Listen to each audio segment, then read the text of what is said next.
He said, come saddle for me old middle white stem. For the brown one is not speedy, oh, until I ride early after 9, till I find the dark-eyed gypsy, oh.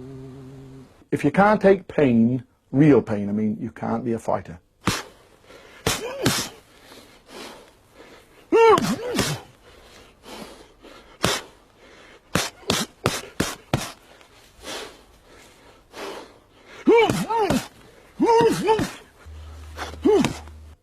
So violent I can't explain it to you.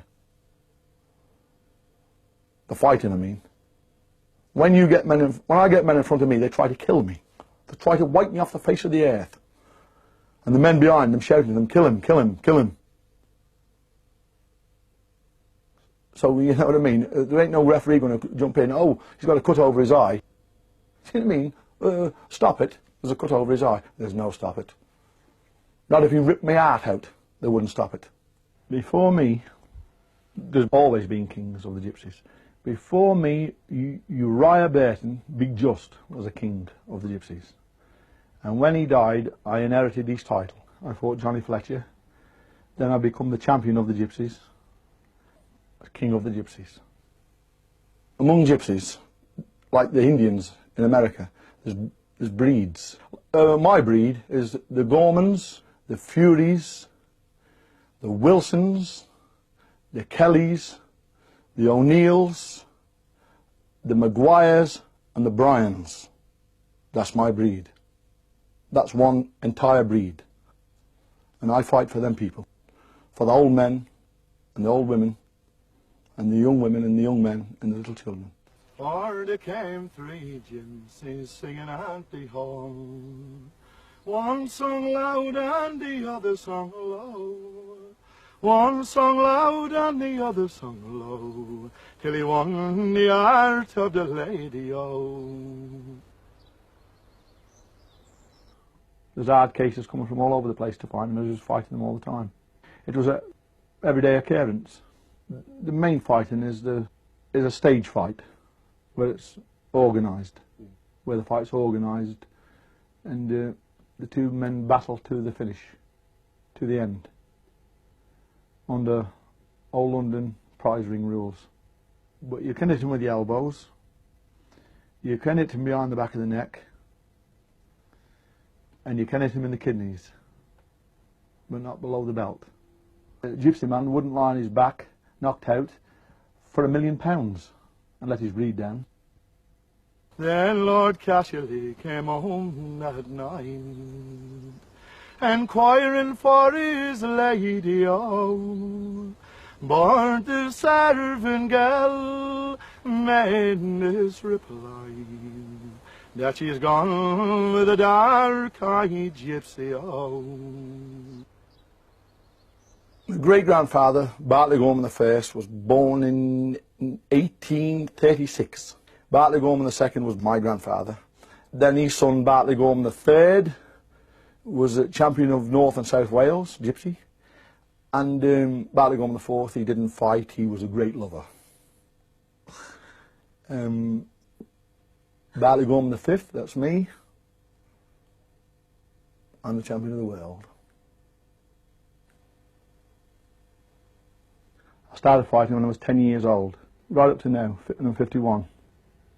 My dad, he took me to the gyms, and where I used to fight the big boys, and they used to hurt me so much I'd be crying. But during the time I was crying, I would still be fighting. I suppose really and truly that's the reason why I do fight, because of my father.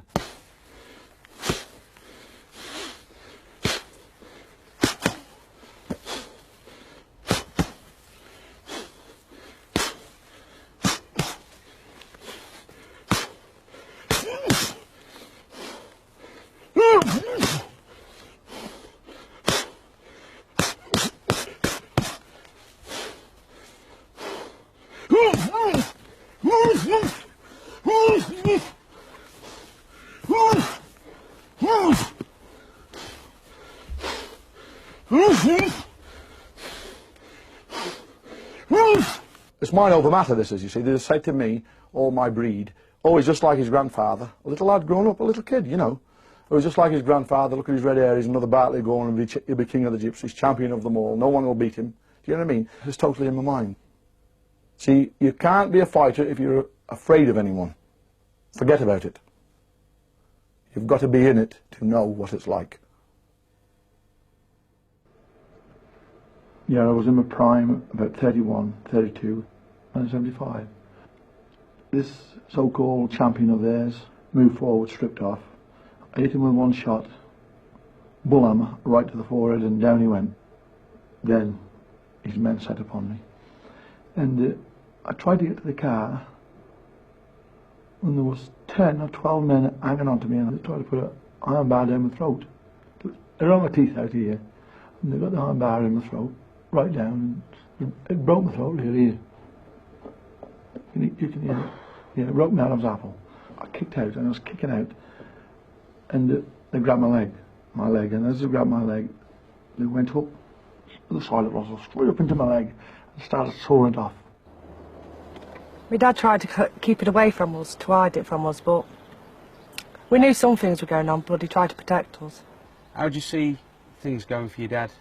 You know, now he's getting on. I mean, he can still fight, but I mean, he can't go on fighting forever. What would you... I think my dad just wants a peaceful life, but there's always people trying to come up to have a go. And they haven't been around for the last 30 years. They've just waited until they got a bit older. There'll always be somebody to try and have a go. We're a fighting breed, a fighting family. And what about your son? No, I don't have anything to do with this business. No, it's too violent. No, my dad doesn't want Sean to fight. He's protected Sean as well? Yes. He can fight, but he doesn't. He just tries to have a peaceful life as well, Sean does, because he's got a little son, Nathan, to look after. Yeah. And I think he wants to protect him from it as well, because he's the grandson, isn't he? He said, haven't I given in you houses and land? And haven't I give you gold so free? And it's haven't I give you two lovely babes to maintain the heart of me lady, oh. For last night I did sleep in a goose feather bed, with me lord at the side of me.